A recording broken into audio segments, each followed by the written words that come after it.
Hey everybody, what's going on? This is Jamie Dawn. I am your professional psychic advisor, success coach, evolutionary, revolutionary astrologer, and I am bringing you this video on Saturday, March 28th, 2020. And thank you so much for your kind comments and allowing me to rant just a little bit in my previous video. I think it's really important that we continue to try and connect where we can. And, you know, I'm going to offer a little bit of hopefully some hope and some encouragement for what we have going on in the upcoming weeks, especially this coming week. We are in some trying times, as we know, and I don't want to put such a huge emphasis on the COVID-19. However, it is up for us, and it is something that we have to continue to look at. We can't be ostriches that stick our head in the sand. We have to be able to face what is in front of us. And I do hope that when you watch this video, that it finds you and your loved ones safe. And if for any reason you may be affected by this virus in some way, that just know that you have my prayers. And if there's anything at all that you may need, please don't hesitate to reach out. We're here. I'm here. And we want to support. I know that many of us in this community are looking to lean in and lift up and support one another. So please feel free to go to my website, jamiedawn.com, and schedule a session with me. If for some reason money is an issue for you, because I know so many people are affected by finances, let's talk about it, okay? Because one of the things that I have recommitted myself to wow, it's been over 15 years now that I've been doing the psychic work as well as the coaching and the astrology. One of the things that I've recommitted to is that I'm not doing this for the money. Yes, I have bills to pay. I have loved ones that depend on me. I also have charity work that I donate to. So it's not that I can necessarily afford to work for free. We don't live in the barefoot doctor days anymore, at least not yet. Maybe that's the new normal, who knows, where we start bartering again for, hey, you can stay with me for free if you can chop some wood and put it in my fireplace for me.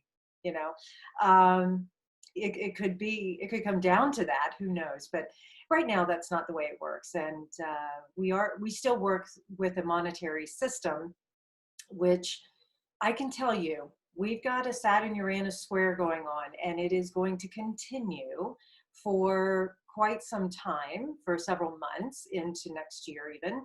And while Saturn is going to retrograde and move back into Capricorn July 1st, we still have, we're going to be experiencing some tension when it comes to our financial systems, when it comes to our resources, when it comes to how we think differently. We use science and technology in order to gain some insights and in order to do things differently on a physical level.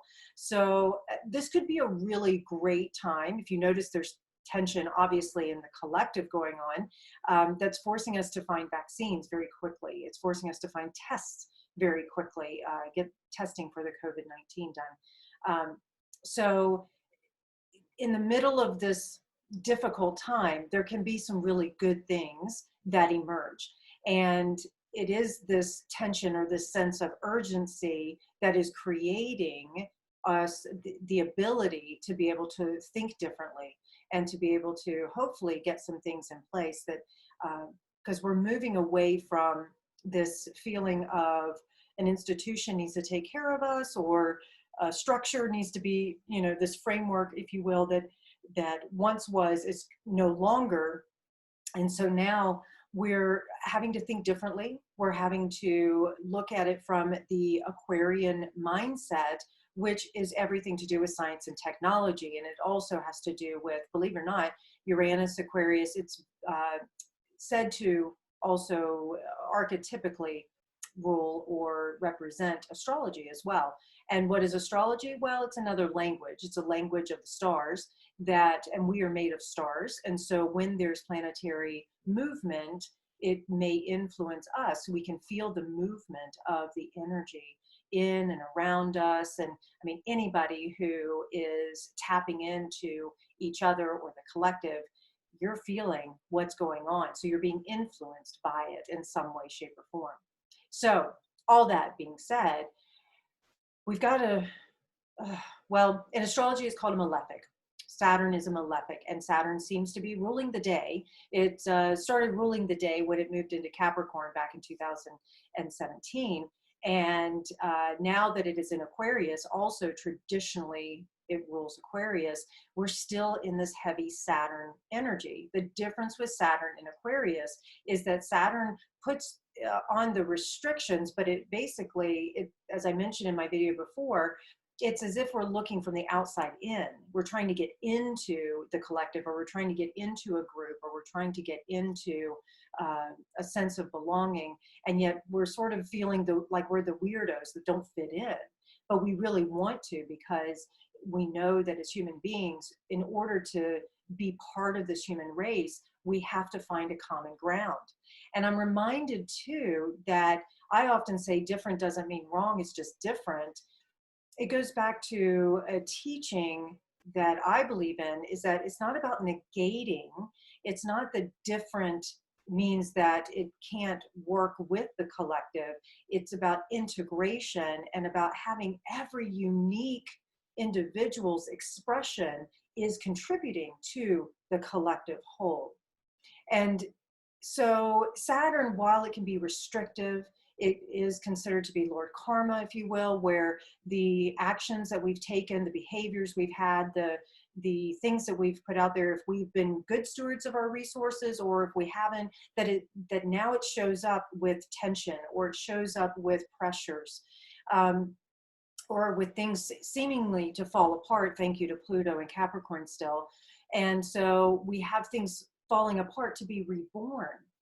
And it's uncomfortable. There's no doubt about it. Well, now we have another malefic. We have Mars, which has been exalted in Capricorn, is moving into the sign of Aquarius on Monday, and it's meeting up with Saturn immediately. And when Mars is canoodling with Saturn, we're not only stopped in our tracks, but we're forced to face our fears.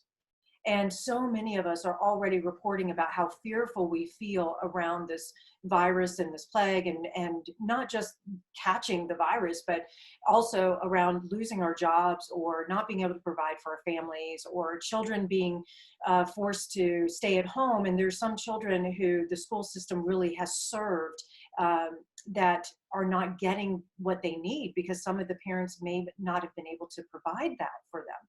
So we're having to think differently, and there can be a lot of fears around, will I be able to show up for my children? Can I show up for myself?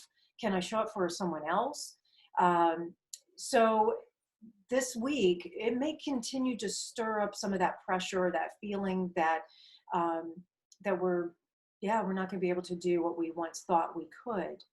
Saturn in Aquarius is about taking responsibility, not just for ourselves, but also for everybody else. And for even I'll say the underdog, if you will. And so when we have this Mars and Saturn canoodle or conjunction going on, we may also feel like we're being pressured to conform to things. So here we are trying to stand up for somebody else, but we have to do it in a certain way that may not feel right to us. So there's this inner tension that really shows up and works us. So how do we face it? What do we work with? Because Saturn often has this energy to it that says you have to do it. There's an obligatory kind of feeling to it, a duty over desire, if you will. Whereas Saturn, the flip side of Saturn is also commitment. And commitment is birthed from desire, where duty is birthed from obligation. And so there may be this feeling of push and pull between, well, I'm committed to doing the right thing, but I'm obligated to do something that doesn't feel quite right to me because I've already committed to it, or I've already said yes to it. So we're going to be looking at it. What have we committed to? What are we taking responsibility for? And there may be some who, Mars is a separator. Mars wants to come in and separate things, and it's the god of war because it pierces. You think about Mars is all about the the metal and the swords and the tanks, if you will, the heavy metals. And it is trying to separate the energies, and it does so very forcefully.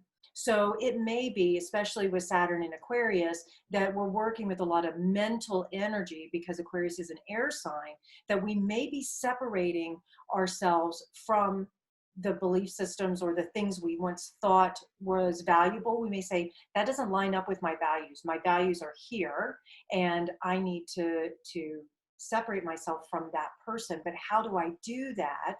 Granted, we have social distancing, but how do I really separate and still support the collective? So there's going to be this push and pull between, let's say, somebody hoarding toilet paper. We'll just use that as a perfect in the moment example. I don't believe in hoarding, therefore I don't want to participate in that. So I don't belong to the hoarding group. However, I want to be able to help my fellow man, and I only have one roll of toilet paper left. So what do I do? So there may be this sort of push and pull around that. The other thing too is that this could be a week where the tension continues to build, the peaking continues to happen with Mars and Saturn, these malefics really coming together. And we may be using this tension to, like I say, think differently, using our science and technology in order to find the remedies and the vaccines and the things that we need. I mentioned as well that, with Mars and Saturn, we're maybe facing our fears. And in my hero's journey tale, if you will, as I said, this year is going to have that connotation to it, that this was the month that we face our fears. And here we are. And the fears sometimes, especially being isolated or quarantined, if you are, that it may be, oh, I'm alone. And who am I? How do I show up? And do I really like that about myself? What don't I like about myself? And if I don't like this about me, when we are able to come back together from this social distancing, will people still like me? Will I still belong? See, again, that Saturn and Aquarius on the outside looking in, this separation that's happening for us, it's causing us to look at ourselves and get to know ourselves in a way that maybe we didn't before. I'm watching how my mind can take me and get me really restless. It gets me, in a place where I've always been a busy person. I have a tendency to do things a lot. And when I'm in default, if I don't know what else to do, I work. I mean, that's just been my default mechanism. Everybody has their thing. What happens when you get bored? What happens when you get restless? And this week, there's going to be more of that restless boredom kind of settling in. And then the fears and the worries of, well, if I'm not working, how am I going to pay my bills? Right? So for me, that's the tension point, right? And then I'll also ask myself, how can I be of greater service? I feel like I'm just a talking head right now. How can I continue to support each other and support my neighbors and support my community? And so one of the things that I'm offering, along with my cosmic sibling, as we call each other, Oliver Gutorm, we're doing a Monday and Thursday evening gathering at 1-2 Academy. And it's for half an hour at 6 p.m. Pacific time, 9 p.m. Eastern. And we're using affirmative prayer. We're using our tarot magic. We're using practical practices that we can anchor into the body. Because all of this esoteric words, mental understandings, whatever, mean nothing if they're not anchored into the sentient being of the body, the felt sense. And this is how we manifest, because this is our manifested form from our spiritual nature. So we're using all of these elements, if you will, which is the magical quality with accessible to all of us, into a practical form. And so we're offering that to everybody who would like to participate. So I guess that's it. I'll leave you guys with that. It's quite a bit for now. And yeah, there's a few other little things happening this week in the cosmos. Mercury is still in Pisces, and of course the sun is in Aries right now, and we will have a squaring off with the sun and Mars, but that doesn't happen until April. And yeah, these are trying times. And I think it's really important that we continue to practice leaning in and lifting each other up and offering our assistance where we can, and being willing to join hands and join hearts. And I guess one other thing I will say is that we do have the Jupiter Pluto conjunction going on at 24 degrees, while Mars and um, Saturn are conjunct as well. So we've got some heavy hitters that are canoodling. And with Jupiter and Pluto canoodling, there's an expansive quality that Jupiter will have on Pluto. So our fears could be expanded. So I just want to offer that if for some reason you're finding this week provides opportunities, because there are opportunities that are going to show up for us to respond versus react to things. So if you find that there's opportunities where your fears become bigger than the opportunity itself, where your fears become more amplified, if you will, then please ground yourself, or find somebody, or treat a hug, find somebody who's grounding, meaning they're very solid, not serious per se, but they're in their body. They are, especially I'll just point, if you're into the news and you're watching that and it makes you feel unstable and it causes your emotions to go everywhere and you're empathically picking up everything, it tends to mean that you're not as grounded in the body in the moment, coming back to the present moment. So come back to your body, come back to the moment. And also, I would offer, limit how much time you spend gathering information, and check on your facts. Make sure that you're getting it from a reliable source, because if you're not, that can also have a tendency to unground us or to create unnecessary fear. So just pay attention to that. With Jupiter and Pluto, there could be an amplification of our fears or our worries, or where we feel powerless. So it also, like I say, can provide us opportunities to take that air quote weapon of powerlessness and make it a tool, so that we can find the power to make a difference for ourselves and towards each other. What I default to when I'm feeling powerless is I ask myself, is that really true? What's really true in this moment? And what can I do in this moment to meet that before I respond or react to it? So really pay attention to how the mind can go down these rabbit holes, and you may not like where it goes. So, all right, you guys, I hope that you have a fabulous week. Maybe fabulous isn't such a great word. I don't know exactly where everybody's at. I am feeling that we're all just sort of in this waiting game in some ways to figure out what the new normal is going to be. So here's the invitation. Cultivate right now the inner world. Use this time of self-isolation and social distancing to cultivate what's the world inside of me that I am creating, so that when I'm able to emerge into this new world, if you will, that I can see it reflected and that I can influence it. That's the kind of power we have. All right, have a great week, everybody. I look forward to hearing your comments, connecting with you. Remember, jamiedawn.com, and I look forward to just being here for you. All right, you guys, take care.